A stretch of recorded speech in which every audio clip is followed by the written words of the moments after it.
When Lexus introduced the UX back in 2019, they targeted it towards young people. And as a young person myself, let's see if the 2022 Lexus UX250H is a car that I would consider if I wasn't an enthusiast.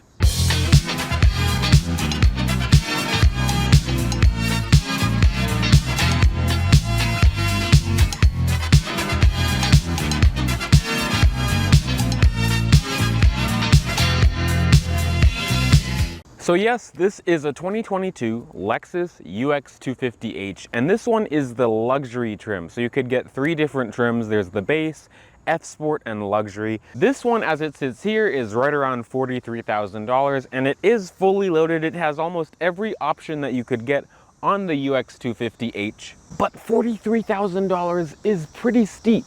This was also the car that kind of pointed Lexus into the direction that they're going with their design language right now. So it has that big spindle grille, full LED headlights. Because this one is an upper trim level, it has the triple beam LED headlights, which are very nice at night. This one is sitting on 18-inch alloys that you can get on the luxury trim, but other models will have different wheels like the F Sport and the base UX250. But you could see how small this is. This goes against the Mercedes GLA, the BMW X1, all those subcompact luxury, well, near luxury, well, no, luxury crossovers. And Lexus says this is more of an SUV, but I mean, just look at it. It's just a slightly taller hatchback, and you can really see that in the trunk. So for the UX, you can choose two flavors. You could choose a non-hybrid UX, which uses the Corolla hatchback's engine. It's the 2-liter 4-cylinder, makes about 170 horsepower, or this 2-liter gasoline and electric powertrain. This is also known as a hybrid. This one actually works quite well. Over the week, I've been getting about 39 mpg combined. It does not make a lot of power. Lexus says 181 horsepower, but I have not found anywhere a torque figure, but I know it's going to be under 200 pound-feet. The gas engine powers the front wheels and uses a CVT, but it's a different CVT from the normal UX and the Corolla hatchback that use that direct shift CVT that has that physical first gear, and then the rest of it is a CVT. I'll talk about how that CVT works a little bit later, but in terms of the all-wheel drive system, I consider this strictly an on-road car. I feel like if you throw this against any type of obstacle, you'll see that it's primarily front-wheel drive. The rear wheels are powered by an electric motor that doesn't give it that much power.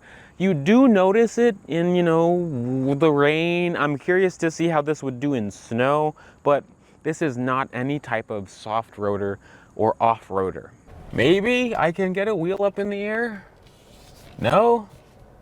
No? At least the car looks cool, huh? Ooh, yeah! Well, I mean, I did get a wheel up in the air. I can rock the car back and forth, but I want to see if I could get some wheels spinning. So I have the front wheel up in the air. Let's see if it'll do it. I mean, like, the traction control works, but that's the hardest stuff that this car will probably do. Because this is the luxury version of this car, you have a hands-free power tailgate that works pretty quickly, but it does not show you a lot of room. 21.7 cubic feet behind the second row. It's a 60-40 split second row, and you get 40 cubic feet behind the first row. But this isn't really that much. I know it's a subcompact. There is some space underneath, a nice amount of room. I don't know why they didn't just make the floor a little bit lower, because the lift-over height is quite high. I know this is the hybrid, but they could do better. They could do a little bit better. As far as towing is concerned, you should not tow with this car, but Lexus says you could tow 1,085 pounds with your UX250H. This is the first time I've gotten in the back of this. For being the cheaper Lexus, this still feels very well built. This driver's seat does an easy exit thing, so this isn't accurate, but I'm still not that bad. This is probably all the way back, and I have an inch of legroom. Footroom is okay. Headroom, pretty decent, but the car does kind of go in at an angle, which is interesting, but I'm pretty comfortable. I could sit back here. There are 3 seat belts in the back, but this is really a 4-seater for, actual adults. There are some creature comforts back here. There's 2 air vents, but no third climate control. And then there's 2 USB Type-C ports. That's nice that it's USB Type-C. Also, an armrest with 2 cup holders, but the armrest is soft, comfortable. I could sit back here on a road trip and be totally fine, but that's a problem with this car. It's so small. This is really only for 2 people and their luggage, not 4 people and their luggage. But enough dilly-dallying, let's get in the front seat. So, if you're a young adult like me, you'd want something techy and comfortable and, ergonomically correct. Since I got this car a few days ago, I really have come to like it. It's just a sweet place to be, and it looks cool, and like there's blue on the dash. The seats, I'll talk about those. It's a white with a blue, and it's perforated leather. It's very soft, very comfortable leather. These seats are heated and cooled. The steering wheel is Lexus's 3-spoke leather-wrapped wheel. I really like it. I've liked it since it came out on the ES and on this car. It's thick, the leather is soft, it has some stitching in it. This one does not have paddle shifters, but other Lexuses that are sportier have paddle shifters. And let me talk about the gauges. They're not fully digital, but most of it is digital. You have a digital, well, in sport mode it's a tachometer, but in eco and normal it's just a power meter. There's also a heads-up display, which actually comes in handy all the time.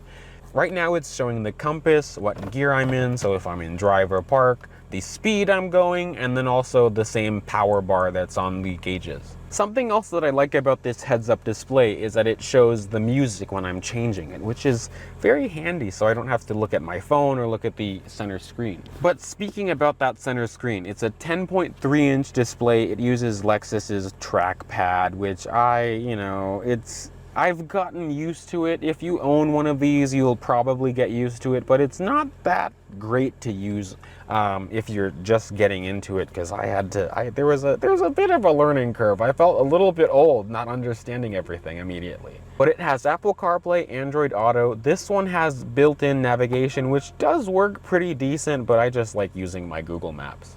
You can also adjust the climate control in the infotainment screen, but you have dual zone climate control and all the hard touch buttons are under that. I'm also surprised you get a CD player. That's something that when I was working in dealerships, people would complain about CD players going away, and I kind of understand it because the music sounds better.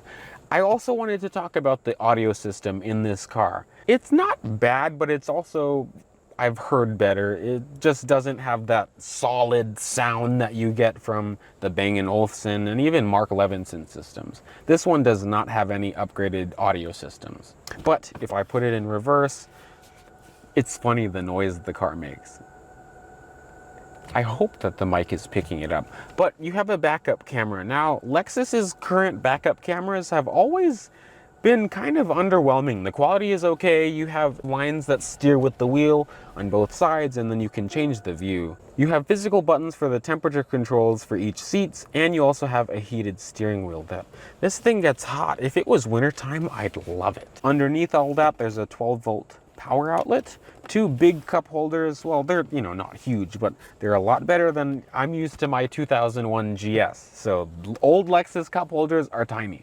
The center armrest is also pretty comfortable, and it opens both ways, which is nice. So, you can share and play a game. I've had this car for, I think, 3 or 4 days already. I have a full week with it. This is my first press car, actually, which is quite cool. But the car itself is not that cool. I mean, that's not a bad thing. It's a great daily driver. I've been dailying this. I've been getting, let's see, what my MPG say now. Let's see here. 39 MPG. That's crazy. And I kind of have a heavy foot. I don't drive too crazy. I am going to drive a little bit fun now because I'm on a back road, which is very nice, and I'm going to put myself in, well, I'm in sport now. So I've enjoyed this car. It's not that fast. Of course, it has a CVT. You can kind of control the transmission. I've actually not used this, so let's see. how it is on this back road. You can also hear the road noise isn't that bad. The engine noise isn't that loud either. Let's see, second.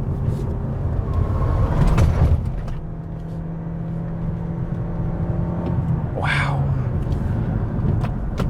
So, it feels like nothing. There's no communication. That's kind of why I kind of froze. There's no communication between me, the steering wheel, and the two front wheels. And that's not a bad thing. I'm just looking at it in an enthusiast mindset. The tires like to chirp. And this really does feel very front wheel drive. I do feel the rear end come out just a little bit, but not a lot really. And that's just because most of the power comes from the front wheels. And then this has, you know, economy-based tires. Since I'm behind some slowpoke in an X6M comp, come on, man, go a little bit faster on this back road. You have something that's the ultimate driving experience. But in normal mode, it's very smooth. I mean, the CVT, you do know that it's there. It doesn't fake shift, which I kind of am okay with CVT's fake shifting because it sounds like you're hurting the car. This is a bumpy road and it's taking the bumps quite well. It takes the bumps pretty well. Thank you, Tahoe, for stopping for the line of like 4 cars. The throttle response isn't that bad. It does drone. I mean, every CVT is gonna drone. That's why I kind of like the CVTs that, you know, fake shift at least. Because when this is in sport mode and I'm on the highway, this thing sounds like I'm going to blow up a blender. And then if you punch it, it burns rubber. I mean, not really, but it just like has so much power going to the, well, so much power going to the front wheels. It's funny. The traction control light goes off. But see, that's why the rear doesn't seem to really do much. I'm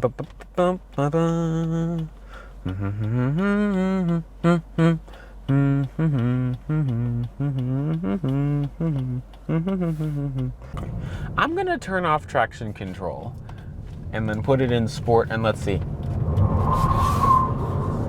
Whoa!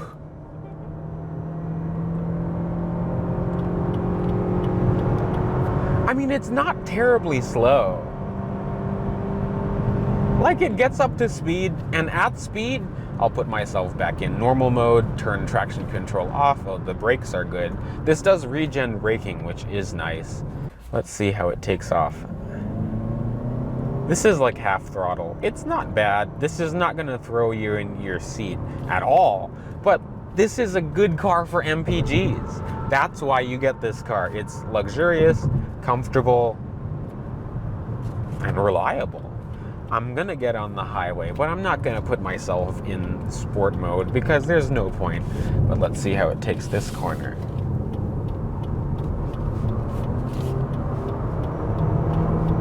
Ooh.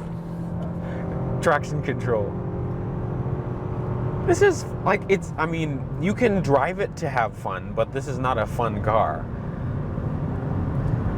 Like, it takes corners quite well. It's pretty flat. And on the highway, if I close the sun visor, it's quiet in here. And power, if I'm passing,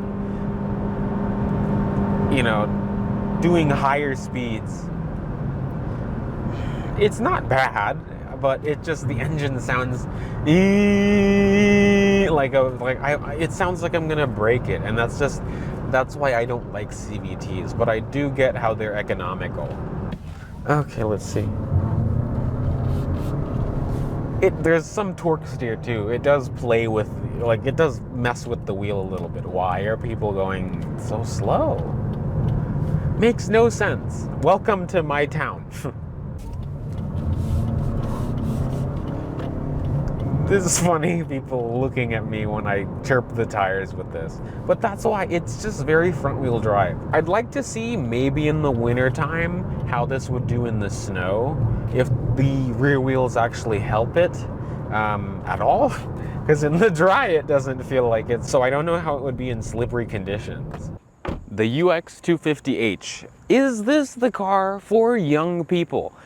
For me, because I'm an enthusiast and this car is so numb in a good way, it's not for me, but it might be for you because it gets really good MPGs. I've been getting 39 MPG combined with a pretty heavy foot, which is surprising. For the people that have the vocabulary like me, it's mid. It's not bad, it's not great, it's just mid.